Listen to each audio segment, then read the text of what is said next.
আসসালামু আলাইকুম। কেমন আছেন প্রবাসী ভাইয়েরা? এবং দেশ থেকে যারা দেখছেন, আপনাদের আত্মীয়স্বজন যারা প্রবাসে আছে, আপনারা যে নিচে যে ভিডিওটা দেখতেছেন, এটা একজন প্রবাসীর জুতা। এই জুতাটা যে দেখতে পারতেছেন না, এই জুতাটা বাহিরে রাখা হয়েছে। গত শুক্রবারে মনে হয় ভিডিওটা। ওইদিন 46 সেলসিয়াস ডিগ্রি ছিল তাপমাত্রা। আরব দেশে সব দেশে প্রায় কাছাকাছি ছিল। আমি যে দেশে আছি এই দেশেও 46 সেলসিয়াস শুক্রবারে ছিল। এটা এই বছরের প্রথম তাপমাত্রা। মানে শুরুর দিকে এরকম হয়েছে।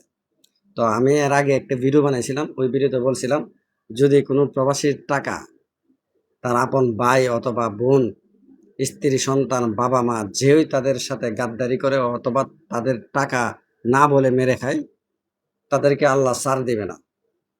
অবশ্যই ছাড়বে না। ওই যে জুতাটা দেখলেন না? এই জুতা দিয়েই এই তাপমাত্রার মধ্যেই বাহিরের থেকে এই টাকাগুলা ইনকাম করে। ওই টাকা যদি কেউ মেরে খায় তাহলে কি তাকে আল্লাহ পাক ছাড় দিবে? আপনার কেমন মনে হয়? যদি আপনার মনে হয় যে এই টাকাগুলো মেরে খাইলে আপনাকে আল্লাহ পাক হইতে পারে ছেড়ে দিতে পারে, তাহলে আপনি যত খুশি আপনার প্রবাসী বাবা যদি হয়ে থাকে সন্তান হিসেবে আপনি মেরে খান। যদি আপনার ভাই হয়ে থাকে প্রবাসী, তাহলে ভাইয়ের টাকা মেরে খান। যদি আপনি বাবা হয়ে থাকেন, আপনার সন্তানের টাকা আপনি মেরে খান, কোনো সমস্যা নাই। যদি মনে করেন যে এই অল্প কিছুক্ষণ পর্যন্ত এই জুতাগুলা রাখার পরে এই জুতাগুলা বাঁকা হয়ে গেছে, ভ্যান হয়ে গেছে, একবার বলে গেছে জুতাগুলা, এটা তো অল্প কিছুক্ষণের জন্য ভিডিওটা। কিন্তু এই ঘন্টার পর ঘন্টা ৪ ঘন্টা ৫ ঘন্টা যারা বলদিয়া কাজ করে বাহিরে, তারা ৪ থেকে ৫ ঘন্টা, ৬ ঘন্টা, ৮ ঘন্টা, ১০ ঘন্টা পর্যন্ত ওই বাহিরে বিল্ডিং কনস্ট্রাকশনের কাজ করে। তারা বলে না। তারা জুতার মতো বলে গেলে একটু গিয়া ছায়ার মধ্যে গিয়ে নিজেকে একটু শান্ত করে আবার চলে আসে, আবার ঠান্ডা পানিটা খেয়ে আবার চলে আসে। তাদের কোনো রেস্ট হয় না। ওই জুতাটা যখন বাঁকা হয়ে যায় না, এটা আবার ঘরে নিয়ে রাইখা দেয়। তো ওই কথাগুলা বলার পরে দেখা গেছে কি অনেক ভাইয়েরাই কষ্ট পাইছে যে, "ভাই, আপনি যেভাবে কথাগুলা বলেন এভাবে যদি ফ্যামিলি লোকগুলা টাকা পায়, ফ্যামিলির লোকগুলা তো টাকা খাবে। তাদের তো হক আছে।" আমিও বলি ১০০% ফ্যামিলির সকলেরই হক আছে। আপনার স্ত্রীর হক আছে যে আপনার টাকা খাওয়ার, সন্তানের হক আছে এবং বাবা-মার হক আছে, ভাই-বোনের হক আছে যে আপনার টাকাগুলা খাবে। কিন্তু হকের কথা আমি বলি নাই। আমি বলছি যদি কেউ এই হক ব্যতীত টাকাগুলো মেরে খায়, আমানত দিছিল, আমানতের খেয়ানত করছে। আরে আমানতের খেয়ানতটা তো আল্লাহই পছন্দ করে না। তো আপনি একজনের আল্লাহ যে পছন্দ করে না এই কথাগুলো জেনেও আপনি আপনার এই কষ্টের উপার্জিত টাকাগুলো আপনি আপনার সন্তানের টাকাগুলা মেরে খাইতেছেন, আপনার ভাইয়ের টাকাগুলা মেরে খাইতেছেন, আপনার বাবার টাকাগুলা ধোঁকা দিয়ে মেরে খাইতেছেন, আপনার স্বামীর টাকাগুলা খাচ্ছেন। মা তার সন্তানের টাকাগুলা মিথ্যা বলে মানে করতেছে একটা বলতেছে আরেকটা। এরকম ভাবে টাকাগুলা খাইতেছেন। ভাই তার বোনের টাকাটা খাইতেছেন। বোন তার ভাইয়ের টাকা খাইতেছেন। তাহলে আল্লাহ কি ছেড়ে দিবে মনে করেন?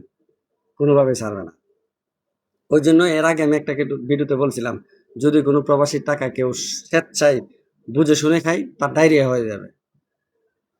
ডায়রিয়া হয়ে যাবে। তাকে আল্লাহ মানে অনেক অশান্তিতে ফেলবে আমি মনে করি। সে কখনো সুখী হইতে পারবে না। মন থেকে সুখী হইতে পারবে না। হইতে পারে সে ৫ তলা প্রবাসী টাকা মাইরা ৫ তলা ১০ তলা বিল্ডিং এর উপরে থাকতে পারবে। কিন্তু সে কখনো সুখী হবে না। কারণ আমার কথাগুলো তারাই বুঝবে যারা প্রবাসে আছে। হোক সে ভালো কাজ করুক, হোক সে রুদ্রে কাজ করুক, ছায়াতে কাজ করুক, এসি রুমে কাজ করুক, সে আমার কথাটা বুঝবে। কারণ তার চোখের সামনে তো অন্য ভাইয়েরা কাজ করতেছে। তো ওইজন্যই প্রবাসীদেরকে বলব, দেখেন ভাই, বুক ভর্তি ভালোবাসা থেকে পকেট ভর্তি টাকার ভাই অনেক মূল্য।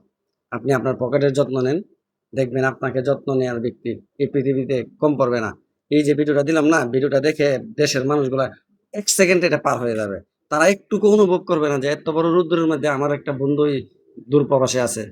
আমার একটা ভাই আছে, আমার সন্তান আছে, আমার বাবা আছে বা বাবা বলবে যে আমার সন্তান আছে।